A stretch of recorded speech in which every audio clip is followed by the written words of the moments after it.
नमस्कार, मी सुनील बेलदार. आपण बघत आहात प्रबंधभूमी महाराष्ट्र न्यूज.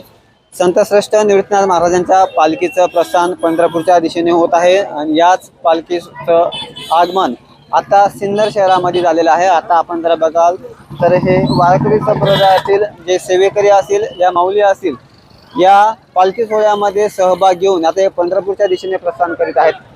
सोबतच आपण या ठिकाणी बघाल तर पोलीस प्रशासनाच्या माध्यमातून सिन्नर शहरातील मुख्य चौकात देखील या ठिकाणी चोख बंदोबस्त दिला जात आहे.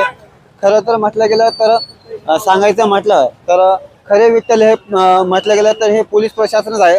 पोलीस प्रशासनाच्या माध्यमातून या पालखी सोहळ्यामधील जे सेवेकरी असतील, जे वारकरी संप्रदायातील व्यक्ती असतील किंवा पालखी सोहळा असेल, याच पोलीस प्रशासनाच्या माध्यमातून सुरक्षितपणे पंढरपूरपर्यंत प्रस्थान करीत आहे. सोबतच या ठिकाणी पोलीस अधिकारी त्यांच्याशी संवाद साधला असता. सर, एक मिनिट, पोलीस प्रशासनाच्या माध्यमातून कशा पद्धतीनं सिन्नर शहरामध्ये सुरक्षा दिली जात आहे? पोलीस प्रशासनातर्फे महत्त्वाचा आणि मोठ्या प्रमाणावर बंदोबस्त तैनात करण्यात आलेला आहे. वाहतूक नियोजन करण्यात आलेले आहे आणि जागोजागी फिक्स पॉईंट बंदोबस्त देखील लावण्यात आला आहे. पेट्रोलिंग देखील चालू आहे. सर, किती पोलीस कर्मचारी आजच्या या पालखी सोहळ्यामध्ये सहभाग घेत आहेत किंवा यांना ही जी सुरक्षा आहे किती पोलीस प्रशासनाच्या हातामध्ये आहे? जवळपास 30 अधिकारी, 150 अंमलदार आणि 150 होमगार्ड असा पोलीस बंदोबस्त तैनात आहे.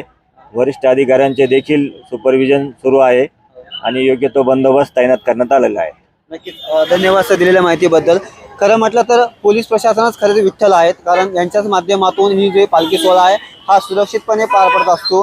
पोलीस अधिकाऱ्यांनी सांगितल्याप्रमाणे 30 वरिष्ठ अधिकारी आणि 400 पेक्षा जास्त कर्मचारी या ठिकाणी सहभाग घेत आहेत.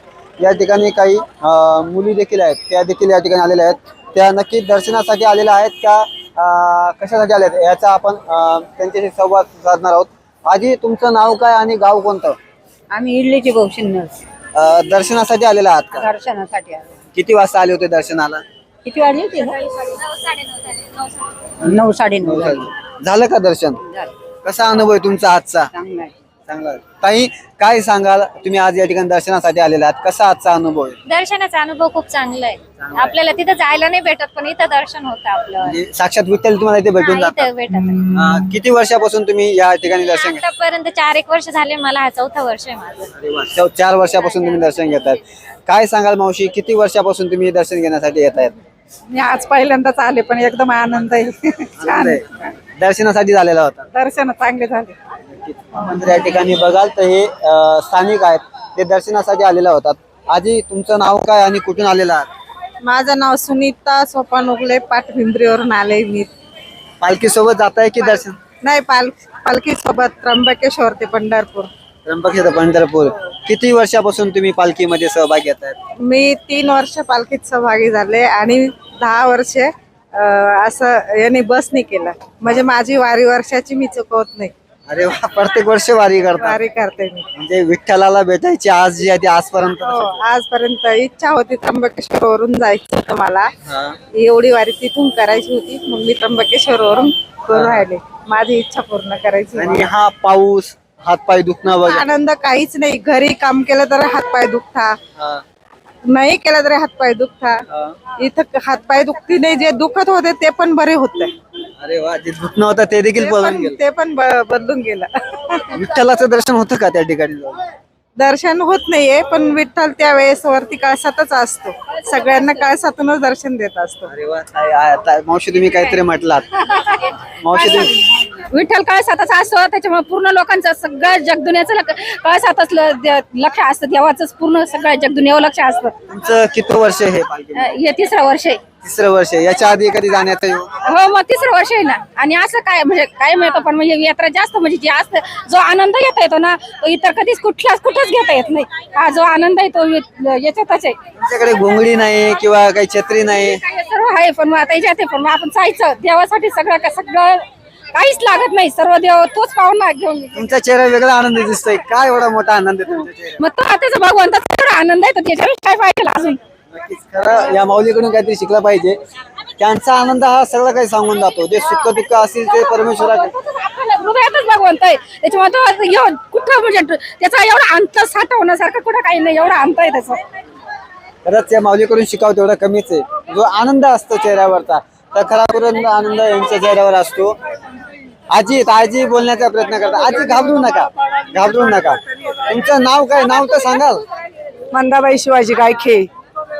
कितवं वर्ष आहे पालखी सोबत जाण्याचं? भरपूर वर्ष झाले, सांगू नये किती वाऱ्या केल्या त्या. आपला आनंद आपणच लुटायचा राहतो. बरोबर. पंढरीची वारी आली का असं वाटतं कधी पंढरीला जावा.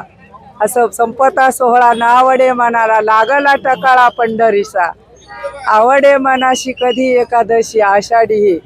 तुका म्हणे ऐशे अर्थ ज्याच्या मनी त्याची चक्र पाणी वाट पाय. आपल्या मनात जेवढी खंत आहे तेवढा तो पण आपली वाट पाहतो. त्याच्यामुळे आपल्याला पण इतका टकरा लागतो पंढरीचा, कधी वारी येईल असं मनाला खूप आवडतं बुवा. मला बोलता येत नाही आणि एवढ्या छान ओवी बोलून गेला. नाही रे तसं काय. छान परमेश्वराचं नाव घेता आपल्या मुखी. आजी, तुम्ही म्हणता की तुम्हाला आठवत देखील नाही किती वाऱ्या केल्या. वारी करत असताना सुख दुःख, ऊन वारा पाऊस, सुख दुःख सगळंच विसरतं माणूस, कशाचीच प्रभा नाही. ऊन वारा पावसाची नाही केली प्रभाच नाही ना वाटत. त्याच्यासाठी सगळं शरीर त्यालाच अर्पण, तोच सगळं सवर्स करणारा, आपला सगळा पालन पोषण करणाराच तोय. तर कशासाठी घाबरायचं. आम्ही तर असं म्हणतो तिकडं हा ओरिजिनल डॉक्टर सोडून डुप्लिकेट डॉक्टर कशाला जायचं. डॉक्टरकडे सुद्धा जाती नाही, तोच जर ओरिजिनल डॉक्टर आहे तर कशा विश्वास ठेवायचा. सगळा विठ्ठला प्रती असणारी भक्ती किंवा विठ्ठला प्रती असलेला त्यांचा जो अनुभव आहे तो अद्भुत आहे. त्यांनी जी मग सांगितलं की ऊन वारा पाऊस कशाची करावी परवा. खरंच या परमेश्वराच्या भक्ती जेव्हा माणूस तल्लीन होतो त्याचा साक्षात अनुभव आता आपल्याला पाहायला मिळतोय.